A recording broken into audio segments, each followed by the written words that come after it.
안녕하세요. 반갑습니다. 요엘서 강의를 맡게 된 조선민 목사입니다. 화면을 통해서 힘들고 어려우시겠지만 그럼에도 불구하고 또 하나님을 알아가고자 그 자리에서 또 화면을 통해서 공부하시는 성도님들의 마음을 또 하나님께서 아시고 각자의 자리에서 선하게 역사하실 줄 믿습니다.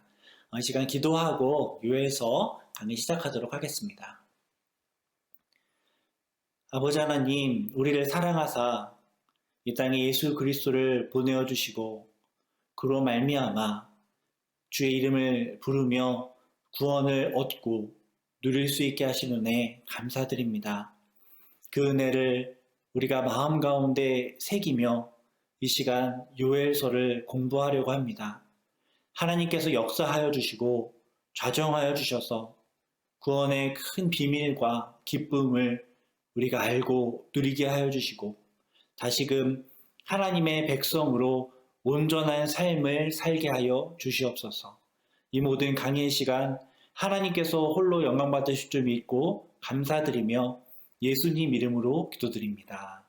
아멘. 네. 18세기 후반 종교 전쟁으로 인해서 지쳐가는 상황에서 프로이센이라는 나라의 지도자 프리드리 대제는 모든 종교는 관용적이어야 한다고 주장합니다.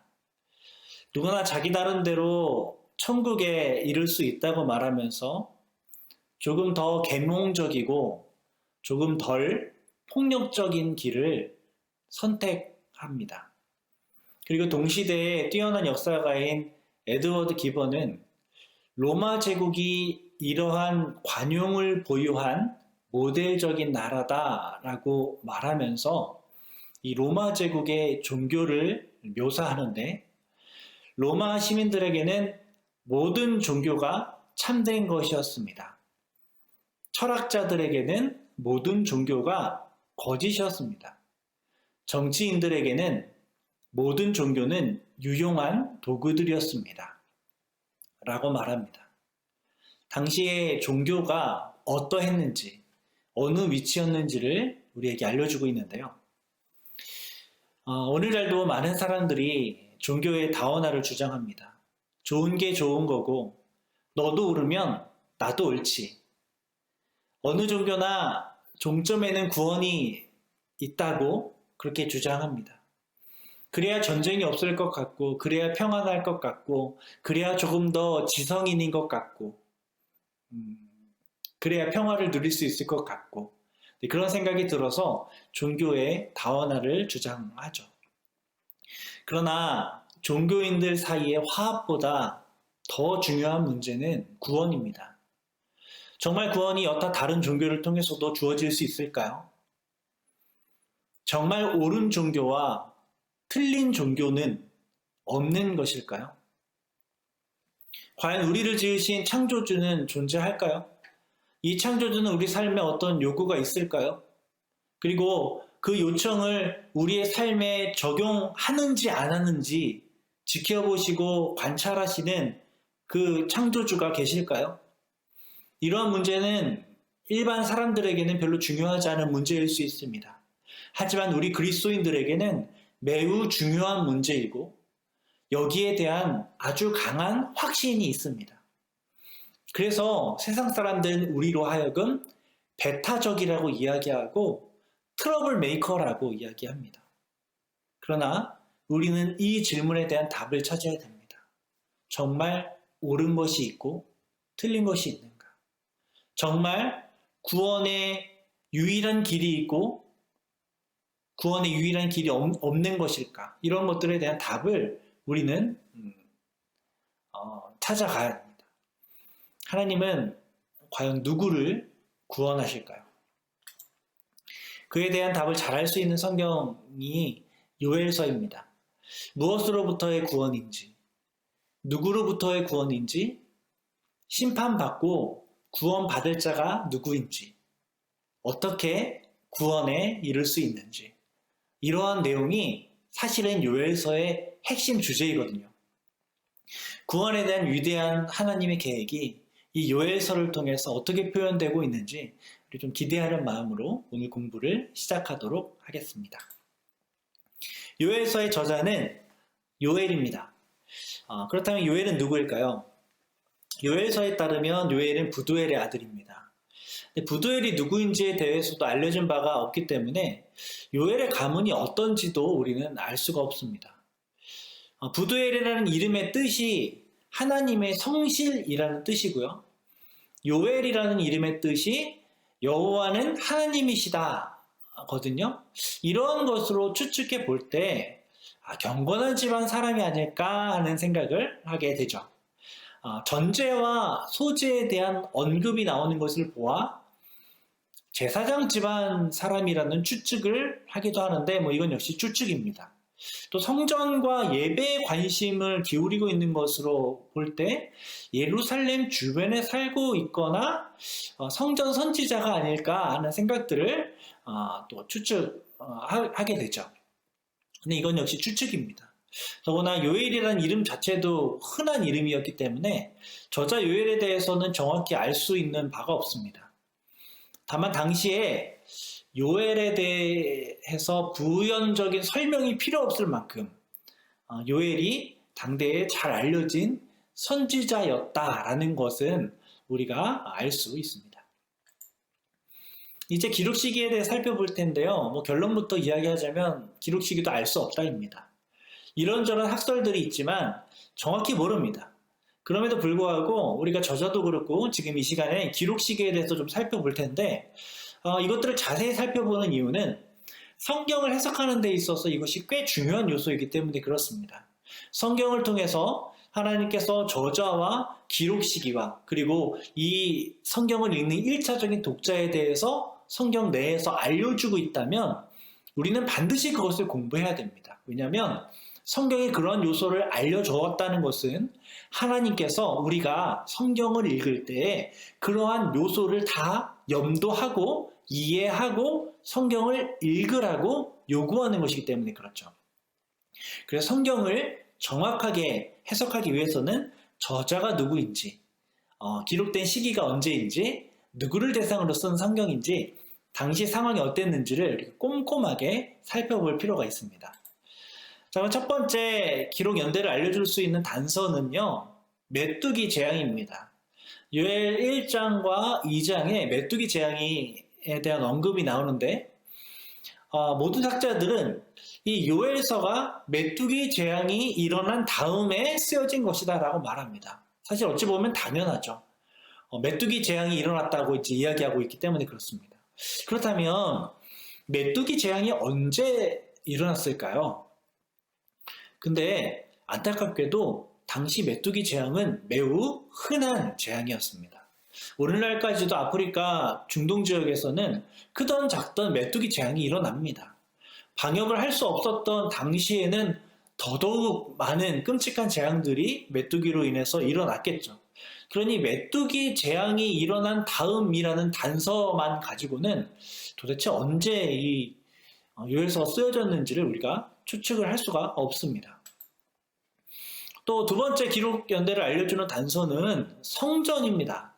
1장 9절, 13절, 16절, 또 2장 15절에서 17절까지를 보면 성전이 존재했던 것으로 보이거든요. 그렇다는 것은 바벨론 포로 기간인 주전 586년부터 제2성전이 재건된 516년 혹은 515년까지의 연대는 제외한 시기일 것으로 우리가 추측을 할 수 있습니다. 하지만 성전이 반드시 존재했다라고 또 우리가 또 볼 수는 없기 때문에 이것만 가지고도 또 우리가 또 정확한 연대를 추측할 수가 없는 것이죠. 세 번째 기록 연대를 알려주는 단서는요, 묘사된 주변 나라들이거든요. 특정 나라들의 위협이 됐던 시기가 언제였을까? 그리고 그 특정 나라들에 대한 언급이 나온 것을 우리가 살펴보면 이 요엘서가 언제 쓰여졌을까라는 것들을 추측할 수 있을 겁니다. 그래서 요엘서에는 하나님께서 대신 복수하실 나라에 대한 언급들이 나오거든요. 페니키아, 블레셋, 이집트, 에돔, 그리스, 스바가 있습니다. 그런데 사실 이 나라들은 다 이스라엘의 전통적인 원수 나라들이기 때문에 이 나라가 언급된 것만 가지고는 연대를 특정할 수가 없습니다. 그러나 언급되어 있지 않은 나라에 우리가 주목할 필요가 있거든요. 이스라엘과 유다에 지대한 영향을 끼쳤던 나라 중에 아시리아와 바빌로니아가 있거든요. 근데 이 아시리아와 바빌로니아에 대한 언급이 없는 것을 보면 이 책이 아시리아가 지중해 해안선을 따라 헤게모니를 장악하고 있었던 8세기 중반 전이나 바벨론이 멸망한 다음인 6세기 말에 나온 책이라는 것을 우리가 추측할 수가 있습니다. 또 기록 시기를 추측할 수 있는 네 번째 단서는 아마도 왕정제도가 없거나 유명무실한 시기였을 것 같다라는 추측입니다. 1장 2절, 13절, 2장 16절을 보면 주도적인 리더 역할을 했던 지도자들이 장로들과 제사장이거든요. 왕이 없습니다. 왕정제도가 언제 없었냐 하면 포로기 이후에 왕이 없었거든요. 또 왕정체제가 제한된 역할만을 하고 있었던, 유명무실했었던 이 9세기 말 요아스 왕, 그 이후부터는 사실 왕이 없었거든요. 그래서 아마 그 시기에 9세기부터 포로기 이후 그 시기에 쓰여진 책이 아닐까 하는 또 추측을 하게 됩니다. 다섯 번째 단서는요, 북왕국에 대한 언급이었고 유다를 이스라엘로 지칭을 한다는 것을 통해서 우리가 추측할 수 있습니다. 이 북왕국의 지파들이 포로로 잡혀간 주전 722년경 이후가 아닐까 이런 생각을 하게 됩니다. 이때 이제 유다를 이스라엘로 지칭을 하게 되거든요. 그래서 이런 단서들이 있고요. 또 여섯 번째 단서는 요엘서의 다른 선지서들에 나와 있는 표현이나 개념이 많이 기록되어 있다는 겁니다. 예를 들어 요엘서 3장 7절에서 17절까지를 보면 열방이 이제 모든 나라가 이스라엘에 모여서 유다를 대적하는, 그래서 예루살렘을 향해 진격하는 장면들이 묘사되어 있는데 이런 것들은 에스겔서 38, 39장에 또 스가랴서 12장 1절에서 12절에 이렇게 나와 있는 말씀이고요. 또 3장 18절을 보면 요엘서 3장 18절을 보면 예루살렘에서 샘물이 막 솟구치는 장면이 나오는데 이것도 에스겔서 47장, 스가랴서 14장에 기록되어 있습니다. 그렇다는 것은 요엘이 에스겔이나 스가랴를 참고했거나 아니면 에스겔이나 스가랴가 요엘서를 참고했거나, 근데 이제 이런 것은 좀 가능성이 적고요. 그래서 많은 학자들은 요엘서가 에스겔이나 스가랴를 참고하지 않았을까 이제 결론을 내립니다. 그렇다는 것은 요엘서의 기록이 다른 선지서들이 기록된 이후, 기원전 400년 이후에 기록되었다라고 또 우리가 해석할 수가 있습니다. 또 일곱 번째 단서는요, 포로기 이전 시대의 선지서들의 특징적인 어떤 지적사항이 있거든요. 그것은 바로 종교 혼합주의와 이방신 숭배입니다. 근데 이것들에 대한 경고가 요엘서에는 없어요. 특히 요엘서에서 묘사하고 있는 것 중에 비와 같은 풍요로운 수확과 관련되어 있는 은유가 등장을 하거든요. 그런 문제를 다루면서 바알과 같은 이 대표적인 풍요의 신인 바알과 같은 우상에 대한 언급조차 없다는 것은 요엘서가 기록된 시기는 이 우상 숭배와는 별 상관이 없었던 시기였을 것이다라고 이제 생각이 들게 되는 것이죠. 그 외에도 요엘서가 히브리 정경에서 차지하고 있는 순서나 열방으로 흩어진 유대인들에 대한 묘사나 성벽에 대한 언급이나 여러 문체들을 통해서 우리가 이런저런 추측을 할 수 있지만 이것을 가지고 정확하게 요엘서가 언제 기록되었다라고 우리가 추측할 수가 없습니다. 그럼 우리가 다시 처음으로 돌아가서 요엘서가 기록된 시기는 정확히 추정할 수 없다, 이제 결론을 내릴 수가 있겠죠. 이렇게 긴 시간 요엘서의 연대를 한번 추측해 보려고 애를 써봤는데, 사실 요엘서는 역사를 추측할 수가 없고 요엘서가 쓰여진 역사를 우리에게 알려주려고 하지 않습니다. 그래서 요엘서의 이러한 비역사성이 우리에게 무언가 시사하고 있는 것이 있습니다. 이것은 요엘서가 시대를 초월한다는 것이죠. 요엘서가 특정 시대를 초월하는 예배나 혹은 어떤 예전적인 문헌이나 국가의 재난 상황에서 앞에 여러 이 백성들 앞에서 읽는 문헌이거나 또 이랬을 가능성이 있다는 겁니다. 성소에 모여서 금식하고 탄원 기도를 하면서 하나님으로부터 어떤 회복이 주어질 것인가에 대한 이런 말씀들을 듣게 되는데, 그러한 대답을 듣는 똑같은 내용이 요엘서의 내용이거든요. 이러한 요엘서의 내용은 국가의 어려움 앞에서 하나님 앞에 예배 드릴 때 이렇게 앞에서 읽으면 딱 좋을 만한 그런 내용입니다. 예배 때 읽으면 너무 좋을 만한 그런 내용이 요엘서의 내용입니다. 그래서 요엘서가 성전 예배에서의 한 부분으로 사용되어지도록 의도되었다면 기록 연대가 감추어져 있는 것이 더 쉽게 이해가 됩니다. 이 책이 예배에 계속해서 사용되려면 자연재해가 되었든 군사적인 위협이 되었든 어떤 어려움과 상황이 주어졌든 어느 때든 동일하게 읽을 수 있는 어떤 특정 역사적인 사건만 부각되지 않은 이 그런 책이어야 예배 때 읽기 수월하거든요. 폭넓게 예배에 사용될 수 있거든요. 또 죄의 고백에 대한 부분도 마찬가지입니다.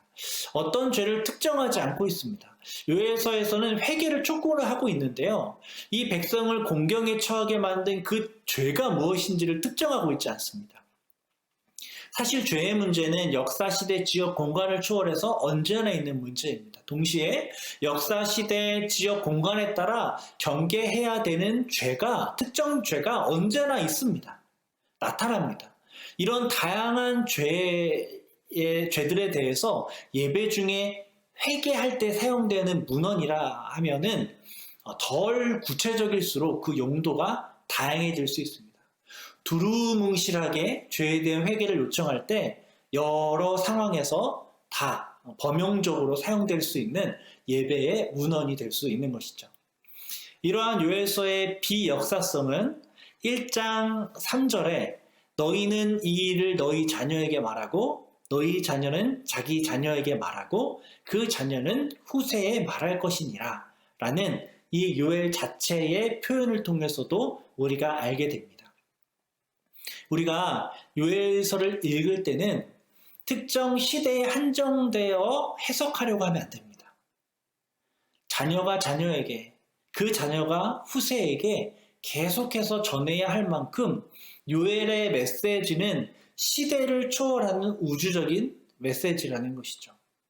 언제, 어디서나 공통적으로 적용되고 공통적으로 읽을 수 있는, 그리고 그것들로 말미암아 구원에 대해 깨달을 수 있는 그런 메시지가 이 요엘서에 담겨 있다는 것이죠.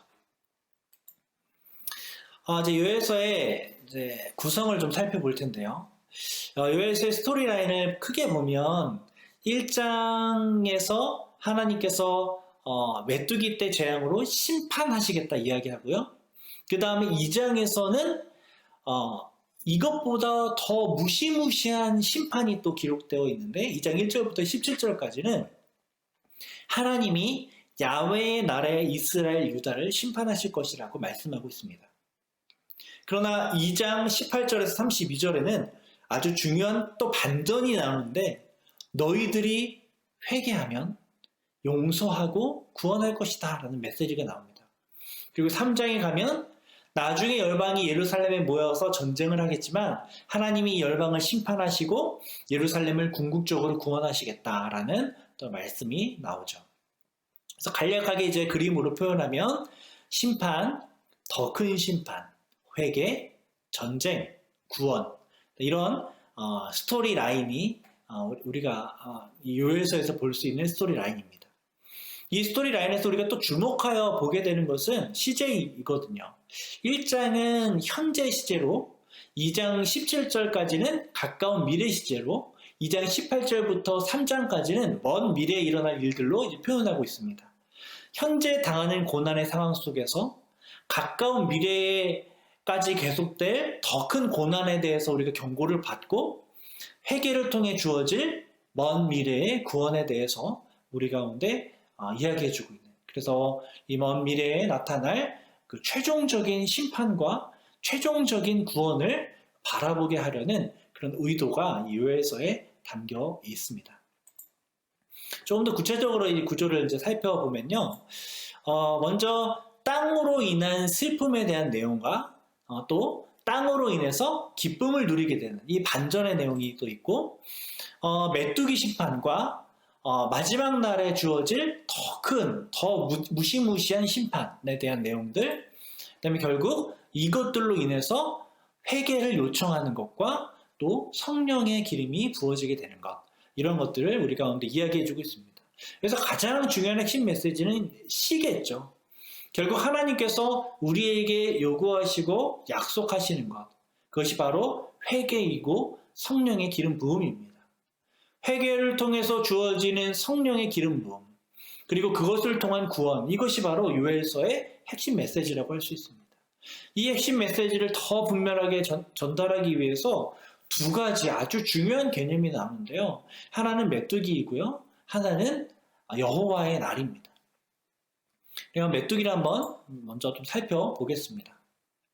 요엘서에서 메뚜기는 적지 않은 비중을 차지하고 있습니다. 총 3장밖에 되지 않은 성경에서 1장과 2장 모두에 메뚜기 재앙이 등장하기 때문에 그렇습니다. 이 메뚜기 재앙이 이스라엘과 하나님의 백성을 회개하게 하는데 적지 않은 역할을 하고 있거든요. 그래서 요엘서를 더 잘 이해하기 위해서는 이 메뚜기 재앙이 의미하는 것이 무엇인지를 한번 생각해 볼 필요가 있습니다. 1장과 2장 모두에 이제 메뚜기 재앙에 대해서 언급이 나오는데요. 이 묘사하는 상황 자체가 다 이 메뚜기로 인해서 일어난 상황들입니다. 그런데요, 표현하는 강조점이 조금 다릅니다. 1장에는 메뚜기 떼로 인해서 황폐화된 땅에 대해서 묘사를 하고 있고요. 마치 실제 메뚜기 떼가 들이닥쳐서 당하게 되는 피해와 동일한 묘사들이 이제 기록되어 있습니다. 그런데 2장을 보면 이 2장에 나오는 메뚜기 떼는 곡식을 먹어치우는 메뚜기 떼보다는 거대한 군사가 돌격해 오는 것과 같은 이미지, 묘사로 이제 기록이 되어 있어요. 둘 다 메뚜기 떼에 대한 재앙인데 강조점이 조금 다르죠. 그래서 이 메뚜기 떼의 재앙이 무엇을 의미하느냐에 대한 학자들 사이에 여러 의견들이 있습니다. 먼저는 1장의 메뚜기, 2장의 메뚜기 둘 다 동일하게 자연에서 볼 수 있는 메뚜기 떼 재앙이다 라고 이제 해석하는 의견이 있습니다. 두 번째는 1장과 2장 둘 다 자연의 메뚜기가 아니라 이방 군대로 인한 심판을 메뚜기로 표현하는 것이다 라고 주장하는 학자들이 있습니다. 또 다른 학자들은 1장에 등장하는 메뚜기는 자연의 메뚜기 때의 재앙이 맞고 2장의 메뚜기는 이방 군대로 인한 어떤 심판을 메뚜기로 표현한 것이다 라고 이제 해석을 하기도 합니다. 또 네 번째 의견으로는 1장에 나온 이제 메뚜기는 자연 메뚜기고 2장의 메뚜기는 이방 군대가 아니라 하나님의 군대를 묘사하고 있는 것이다, 상징하고 있다, 이제 이렇게 이야기를 합니다. 안타깝게도 이 네 가지 중에 어떤 것이 정답이다라고 이제 이야기를 할 수가 없습니다. 다만 많은 학자들이 이 문체나 나중에 이제 스토리라인 전개를 보았을 때 3번과 4번이 맞지 않을까 하고 많은 학자들이 이제 손을 들고 있습니다. 근데 이 군대가 이방 민족의 군대를 의미하는 것인지, 2장의 이제 메뚜기가 이방 민족의 군대를 묘사하는 것인지, 하나님 나라의 군대를 묘사하는지에 대한 부분들은 조금 더 애매합니다. 이 이방 민족을 심판한다는 내용이 추후에 나오는 것을 보아서는 이제 2장의 내용이 이방 군대 같기도 하고, 또 하나님의 나를 묘사하고 있는 이제 전체적인 맥락에서 보았을 때는 이게 하나님의 군대가 아닐까 하는 또 추측을 또 하게도 됩니다. 어쨌든 2장의 메뚜기가 무엇이든 또 1장의 메뚜기가 무엇을 상징하든 이 두 가지는 하나님의 심판과 더 강력한 하나님의 심판을 우리 가운데 보여주고 있는 거예요. 이 1장도 2장도 하나님의 날을 우리 가운데 이야기를 해주고 있는데 메뚜기 심판, 더 큰 메뚜기 심판, 이 강력한 심판을 통해서 우리에게 알려주고자 하는 것은 회개에 대한 촉구인 것이죠. 하나님의 강력한 심판을 통해서 우리에게 회개를 알려주게 하는 겁니다. 이 회개의 원동력이 되는 바로 그 교부제 역할을 하는 것이 이 메뚜기라는 것입니다. 그래서 이 메뚜기는 하나님의 사랑의 한 단면으로 우리가 해석할 수가 있습니다. 하나님께서는 때론 심판하시고 때론 사랑하시는 게 아닙니다. 하나님은 언제나 사랑하시죠. 심판과 사랑은 동전의 앞면과 뒷면과 같습니다. 하나님의 사랑이 때론 심판으로 나타나기도 하고 때론 복으로 나타나기도 하죠. 모질고 가혹해 보이는 심판. 한번 메뚜기한테 당했는데 더 큰 메뚜기한테 또 당하는 거죠. 이런 모질고도 가혹해 보이는 심판은 그만큼 우리를 애절하게 사랑하시고 그만큼 우리를 돌아오게 하려는 하나님의 열정과 열심의 모습이라고 할 수 있는 것입니다. 이 메뚜기와 더불어 요엘서에 나타난 강력한 단어는 여호와의 날입니다. 야훼의 날. 구약성경에서 여호와의 날, 야훼의 날은 총 16회가 나오거든요. 그런데 그 중에서 5회가 전체 이 구약성경의 여호와의 날에 대한 표현의 30%가 요엘서에 나옵니다. 근데 요엘서가 몇 장 있습니까? 3장밖에 되지 않아요. 3장밖에 안 되는 요엘의 30%의 여호와의 날에 대한 언급이 나옵니다. 대단한 비중이죠. 그래서 여호와의 날이 요엘서의 핵심 주제입니다. 요엘서 전체는 여호와의 날에 대해서 우리 가운데 이야기를 해주고 있어요. 이스라엘 백성들에게 요엘서에 기록된 여호와의 날은 충격 그 자체입니다. 통상 이스라엘 백성들에게 야훼의 날은요, 이스라엘의 원수를 박살내는 날이거든요. 압제당하고 있던 이스라엘 백성들, 하나님의 백성을 여호와의 날에, 야훼의 날에 하나님께서 그 적군들을 다 타파하시고 이스라엘 백성들을 구원하시는 그런 멋있는 날, 그런 고대하는 날, 그런 날이 바로 여호와의 날이었어요. 그런데 요엘에 기록된 여호와의 날은 어떤 날입니까? 이스라엘을 구원하는 날이 아니라 이스라엘이 아주 박살이 나는 날입니다. 한번 박살이 나고 더 박살이 나고 더 박살이 나는 날입니다. 그래서 17절에 2장 1절부터 17절에 묘사된 여호와의 날은 이스라엘에게 아주 절망적인 날입니다. 메뚜기 떼가 싹쓸이하고 이방 민족들이 싹쓸이하는 어둡고 캄캄하고 불살라지는 날이고 황폐한 땅으로 만드는 날이고 절망, 깜깜, 아무것도 보이지 않는 절망스러운 날이 여호와의 날입니다. 요엘서에 기록된 여호와의 날입니다. 여호와의 날이 이런 날로 묘사된 이유가 무엇일까요? 이렇게 묘사하시는 하나님의 마음은 무엇일까요? 그것이 바로 회개라는 거예요. 여호와의 날에 대한 묘사 바로 뒤에 바로 이어지는 2장 12절부터 요구하고 있는 것이 무엇이냐면 회개예요. 회개에 대해서 강력하게 촉구하고 있거든요.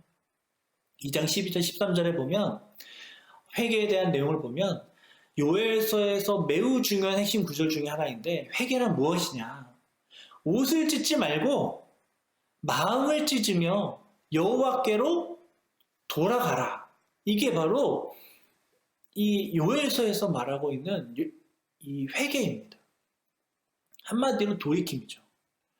이전까지 이스라엘은 옷만 찢었어요. 형식적으로만 회개했습니다. 회개합니다. 회개할 거예요. 라고 하면서 형식대로 절차대로 옷만 찢었어요. 그러나 이제 그런 거짓 회개 말고 진짜 마음을 찢으라는 거예요. 형식적으로 하는 회개 말고 정말 마음을 찢으라는 겁니다.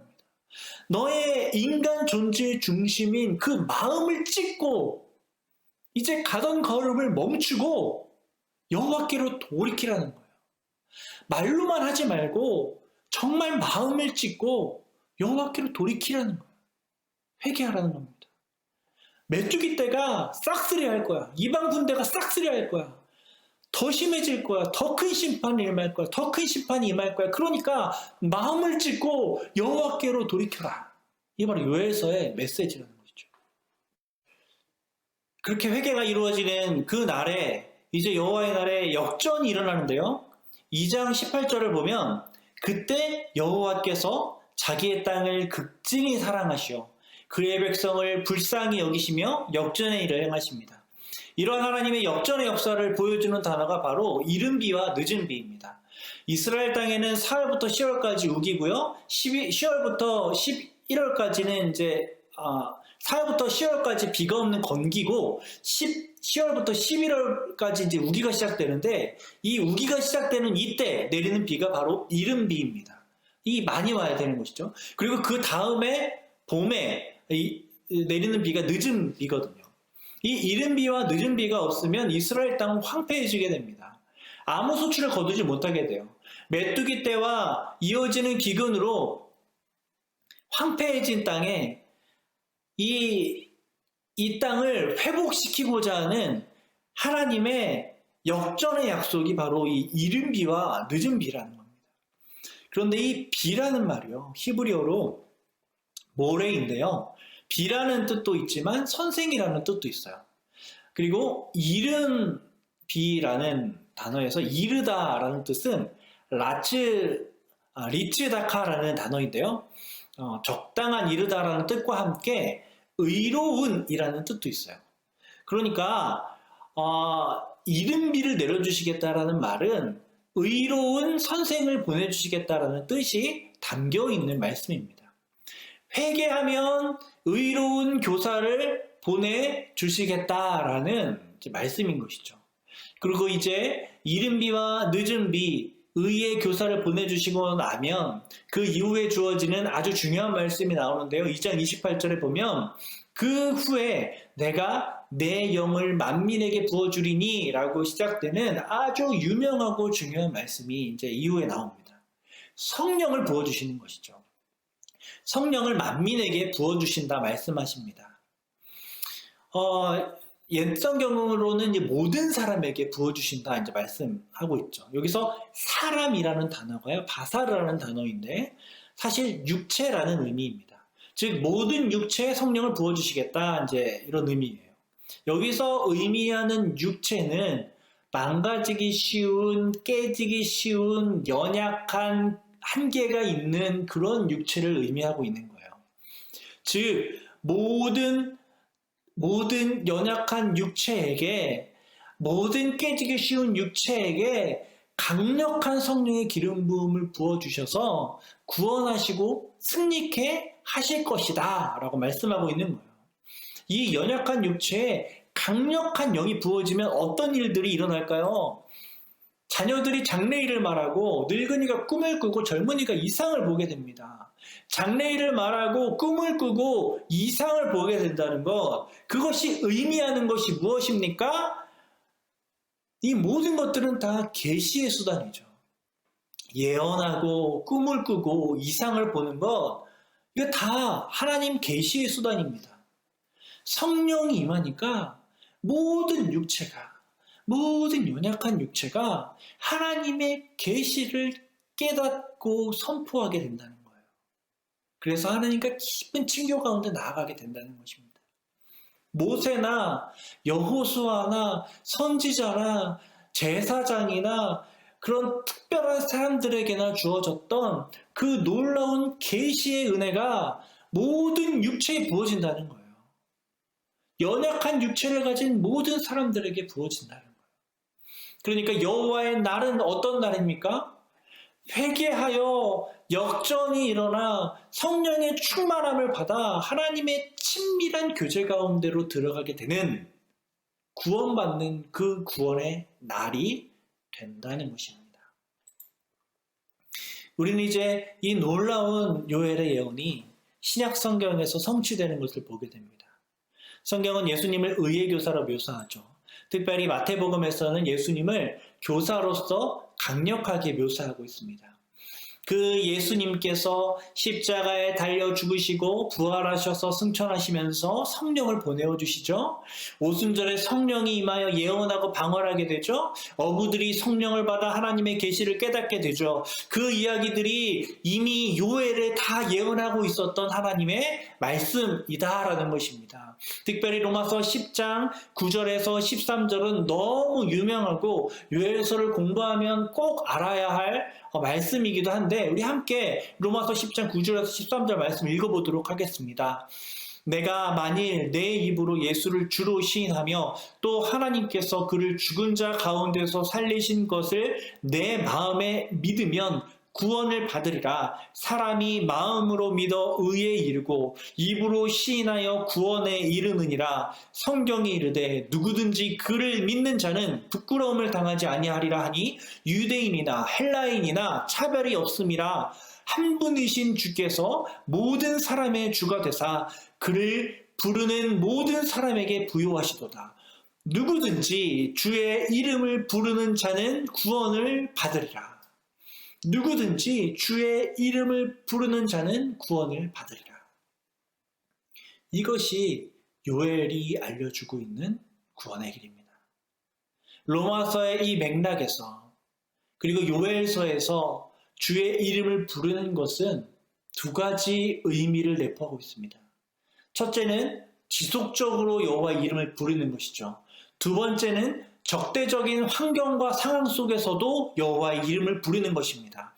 신앙에 위협이 되는 상황 속에서도, 절망 속에서도, 황폐한 땅에서도, 이방 군대가 다 쓸어버리는 그 깜깜한 상황에서도 예수님을 나의 주님으로 부르는 것입니다. 그것이 이 심판을 통해 하나님께서 하나님의 백성에게, 그 남은 자들에게 요구하시는 하나님의 의도이고 뜻입니다. 다니엘과 세 친구처럼, 사도들처럼, 초대교회의 수많은 순교자들처럼 지속적으로 어떤 상황 가운데서도 예수님의 이름을 부르는 것입니다. 그러한 사람들에게 임하는 구원이 이 요엘이 우리에게 전해주고 있는 가장 핵심적인 메시지, 여호와의 날이라는 것입니다. 심판 속에서 하나님께 바르게 돌아서고 의의 교사를 통해 성령의 임재를 경험한 하나님의 백성에게 구원이 임한다. 우리는 이 진리를 알기 때문에 종교 통합을 거부하는 것입니다. 화합이 구원보다 중요할 수 없습니다. 좋은 게 좋은 거 아니고 옳은 것이 좋은 것입니다. 타 종교에는 구원이 없습니다. 오직 예수 그리스도 한 길뿐입니다. 누구든지 구원받을 수 있지만 반드시 주의 이름을 불러야 구원받습니다. 하나님께서는 우리가 주의 이름을 부르도록 여호와의 날을 제정하셨습니다. 현재의 심판, 멀지 않은 미래의 심판, 먼 미래의 심판, 그 모든 날이 여호와의 날입니다. 그 모든 날이 우리로 하여금 주의 이름을 부르도록 요구하는 여호와의 날입니다. 이것이 요엘서의 핵심 메시지죠. 이제 정리하겠습니다. 요엘에는 하나님의 주권, 하나님의 공의, 하나님의 자비에 대한 신학이 담겨 있습니다. 하나님께서 택한 백성들의 죄를 간과하실 수 있는가? 그러실 수 없다. 그래서 현재 메뚜기 재앙을 내리십니다. 이 메뚜기 재앙의 원인은 하나님이 악하셔서도, 하나님이 무능하셔서도 아닙니다. 이스라엘의 죄 때문입니다. 이 메뚜기 재앙은 이스라엘을 꾸짖고 회개하게 하려는 하나님의 사랑의 손길입니다. 이 메뚜기 재앙은 이스라엘이 회개하지 않을 경우 훨씬 더 파괴적인 군대로 나타나게 되어 그들의 땅을 유린하게 될 것입니다. 이스라엘은 선민의식에 젖어 있습니다. 그들에게 하나님의 날은 자신들의 원수를 찌시고 이스라엘 백성들을 구원하는 날로 여겨졌습니다. 그러나 하나님은 요엘 선지자들을 통해 냉소적이고 풍자적으로 이 모티프를 뒤집습니다. 그들의 예상대로 여호와의 날에 날개 달린 천사와 같은 하나님의 군대가 임할 것입니다. 그러나 이 군대는 이방 민족이 아니라 하나님의 백성을 먼저 심판할 것입니다. 그렇기 때문에 그들은 옷을 찢지 말고 마음을 찢고 하나님께로 돌아서야 하는 것이죠. 그러면 역전이 일어납니다. 이른 비와 늦은 비를 내려 이 땅을 회복하시고 의의 교사를 보내셔서 의를 가르쳐 주시고 연약한 육체를 성령으로 강하게 하셔서 승리를, 구원을 허락하시는 것이죠. 그래서 결국 여호와의 날은 주의 이름을 부르는 자들에게 심판의 날이 아니라 구원의 날, 인자와 자비의 날이 될 것입니다. 그 감동스러운 하나님의 계시를 요엘서를 통해 마음에 늘 새기고 여기 나와 있는 말씀처럼 누구든지 여호와의 이름을 부르는 자는 구원을 얻으리니 이는 나 여호와의 말대로 시온산과 예루살렘에서 피할 자가 있을 것이며 남은 자 중에 나 여호와의 부름을 받을 자가 있을 것임이니라. 이 말씀처럼 하나님의 이름을 부르는 자, 남은 자로 주님의 이름을 가지고 승리하는 저와 여러분 되기를 소원합니다. 기도하겠습니다. 아버지 하나님, 이 시간 우리가 요엘 말씀을 좀 더 깊이 생각해보고 또 요엘서를 어떻게 읽어야 할지를 우리가 다시 한번 생각해보게 하심에 감사드립니다. 주님, 우리가 요엘을 통해서 하나님의 사랑을 봅니다. 하나님의 의를 봅니다. 심판을 통해 우리를 돌이키게 하려는 하나님의 선한 열심을 보게 됩니다.